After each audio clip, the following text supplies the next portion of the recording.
Shechion of Nor Torah East and Nor Torah West on such special occasions.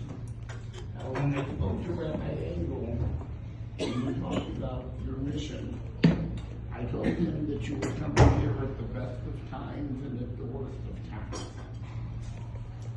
And I trust that those of you who are on the mission saw both of those realities during your travels.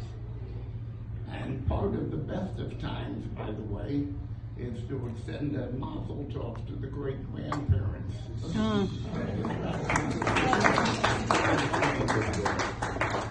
Some being initiated for the first time, and some used to it.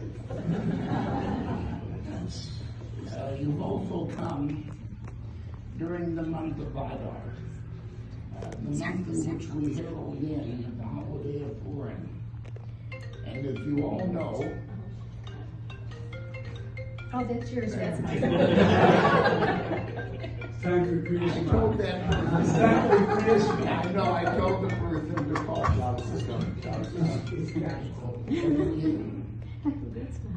Initiate the holiday of Purim, we remember the Purim story, which also took place during the most difficult and challenging time in our history. It was a time, and I'd like you to focus in on the words. It was a time, the Megillah tells us, Lahashmid, Laharog, L'Abed Kol Hayehudi Minar V'Adzokein. Now, what does that mean? I understand what the word Lahashmid means. Lahashmid means to destroy something. And I understand what the word Laharog means. What does the word L'Abed mean? Abed is an Aveda that gets lost. L'Abed means to blot out the memory totally, as if it never existed. Kamosha lo haya, as if we as a people never existed.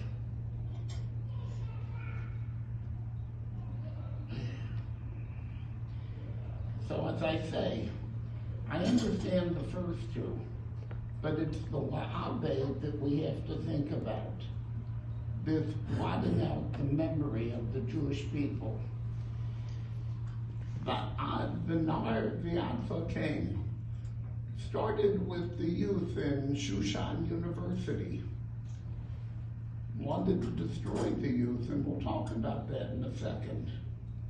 And extended to the Zokein, the elderly.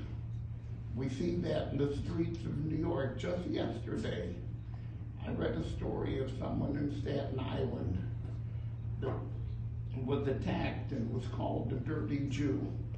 And then the person who attacked them took a metal bat and hit him over the head. Constant repetition of such events that we read about all the time. And it would appear that not much has changed since those days. As today around the world, we hear the cries of, from the river to the sea, to destroy us, to blot out our memory.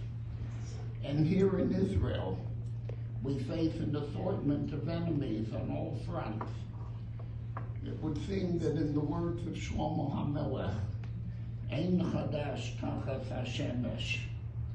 Now, on the one hand, there is a major difference between these two events, then and now.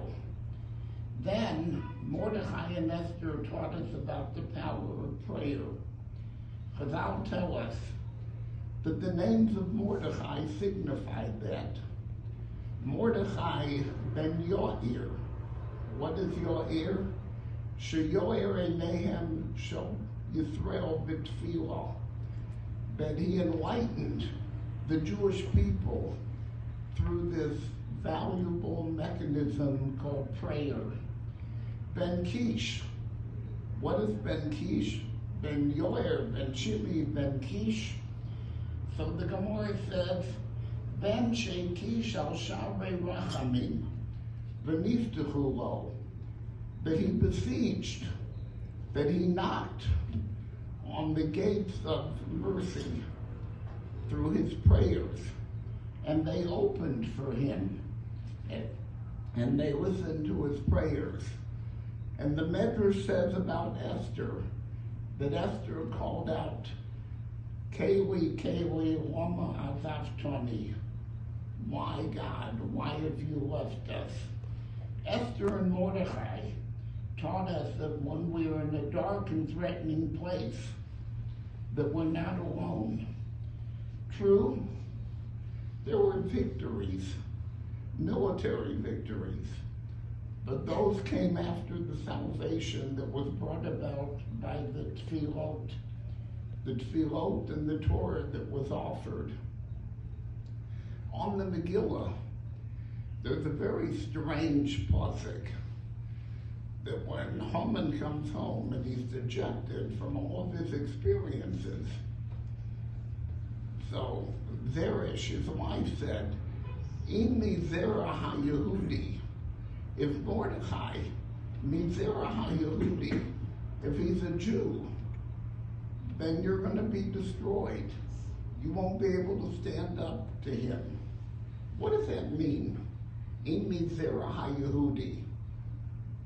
Megillah telling you something new about Mordechai that we didn't know.